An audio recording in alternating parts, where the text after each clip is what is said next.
Секој четврти трговец или угостител го прекршил законот со тоа што не издавал фискална сметка. Само за месец ноември управата за јавни приходи направила околу 4000 контроли, при што биле изречени повеќе од 2500 казни, а 113 фирми добиле забрана за работа. Инспекторите утврдиле дека дел од трговците користеле фискални апарати без налепници од овластен сервисер, а кај други биле забележани оштетени пломби.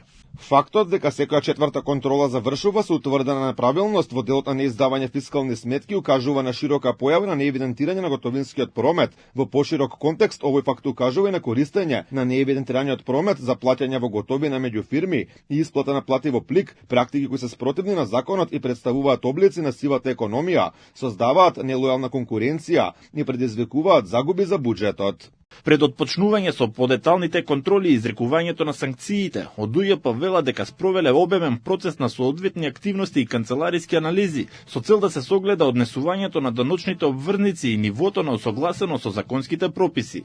Управата најавува засилени контроли во пресрет на новогодишните празници во кои ќе бидат опфатени ресторани, кафе, барови, дискотеки, сендвичари и други субјекти кои работат со готовински плаќања. Оттаму велат дека ќе следуваат и дополнителни контроли со примена на индиректни методи за утврдување на прикриениот промет и неплатениот данок.